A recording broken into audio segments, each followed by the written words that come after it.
Presiden Prabowo Subianto mengultimatum Menteri Keuangan Purbaya Yudi Sadewa untuk memperbaiki kinerja Ditjen Bea Cukai. Purbaya mengakui saat ini persepsi publik terhadap instansi kepabeanan berada di titik kritis.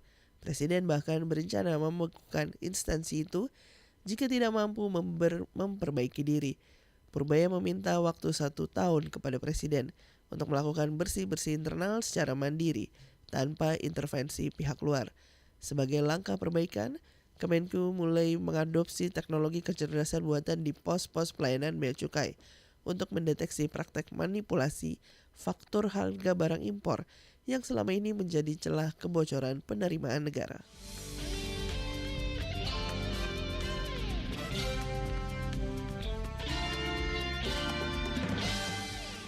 Sejumlah investor khususnya di industri alas kaki dan garmen dalam beberapa tahun terakhir banyak merelokasi pabriknya ke Jawa Tengah. Wakil Ketua Umum Asosiasi Pengusaha Indonesia, Sani Iskandar mengatakan pabrik yang dipindah umumnya berasal dari daerah Jawa Barat seperti Bekasi dan Karawang yang upah minimumnya dirasa terlalu tinggi. Jawa Tengah jadi pilihan karena upah yang relatif rendah dan kondisi sosial politiknya dinilai stabil sehingga lebih kondusif bagi kegiatan industri.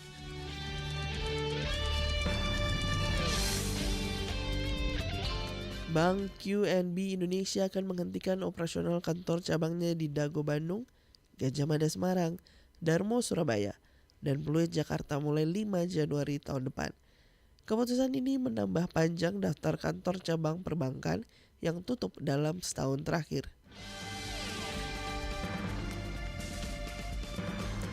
Dalam laporan statistik perbankan Indonesia, jumlah kantor bank pada Juni 2025 tersisa 23.538 unit atau menyusut 632 unit dibanding Juni tahun lalu. Kepala Eksekutif Perbankan OJK Dian Ediana Rai mengakui tren ini kemungkinan akan terus berlanjut seiring digitalisasi yang membuat nasabah kini bisa mengakses layanan perbankan kapan saja tanpa harus mendatangi kantor fisik.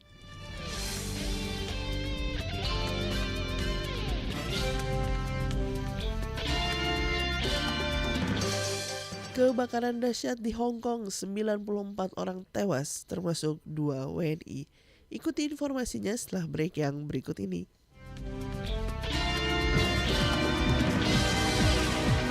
Indonesia Dalam Berita segera kembali.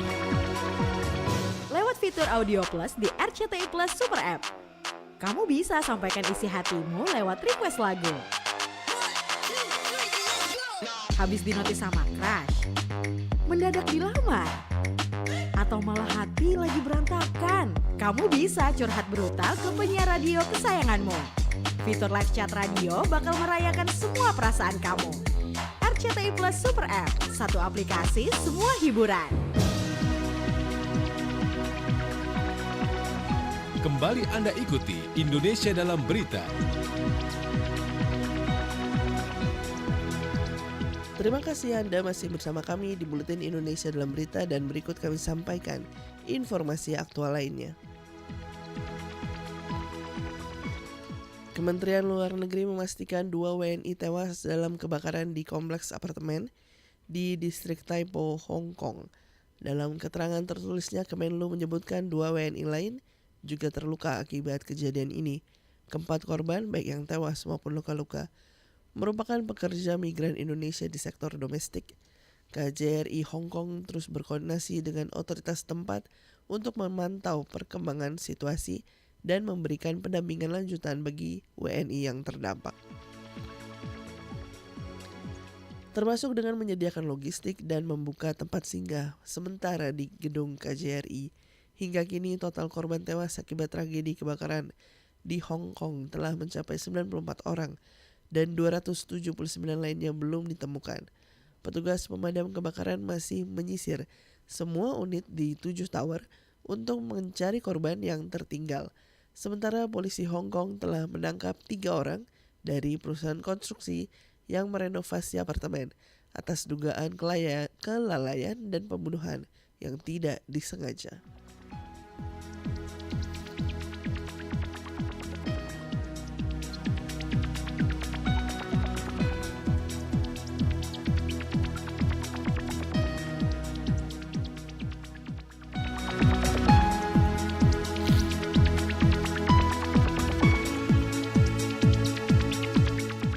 Presiden Rusia Vladimir Putin menegaskan perang di Ukraina tidak akan berhenti sebelum Kiev menarik pasukannya dari wilayah yang diklaim sebagai milik Moskow. Putin tidak menyebut secara spesifik wilayah mana yang dimaksud. Namun dalam draft rencana perdamaian yang didapatkan AFP, Ukraina diminta menyerahkan Lugansk dan Donetsk, dua wilayah yang bersama Crimea pernah diambil alih Moskow pada 2014 lalu. Tentara Rusia sejauh ini terus bergerak perlahan namun konsisten di Ukraina Timur melalui pertempuran sengit melawan pasukan Ukraina yang kalah jumlah dan persenjataan. Meski tertekan, Ukraina menegaskan Presiden Volodymyr Zelensky tidak akan pernah menandatangani perjanjian apapun yang melucuti kedaulatan negaranya.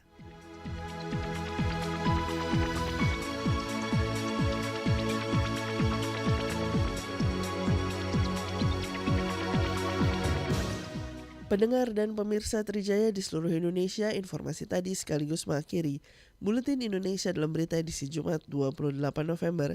Atas nama tim redaksi yang bertugas, saya Marlen, produser acara Muslim Pasaribu, tim produksi Joko Prasetyo, Agus Musa, dan Murhali.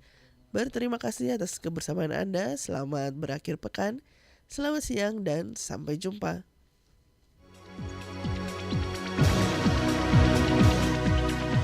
Demikian Indonesia dalam Berita. Sampai jumpa.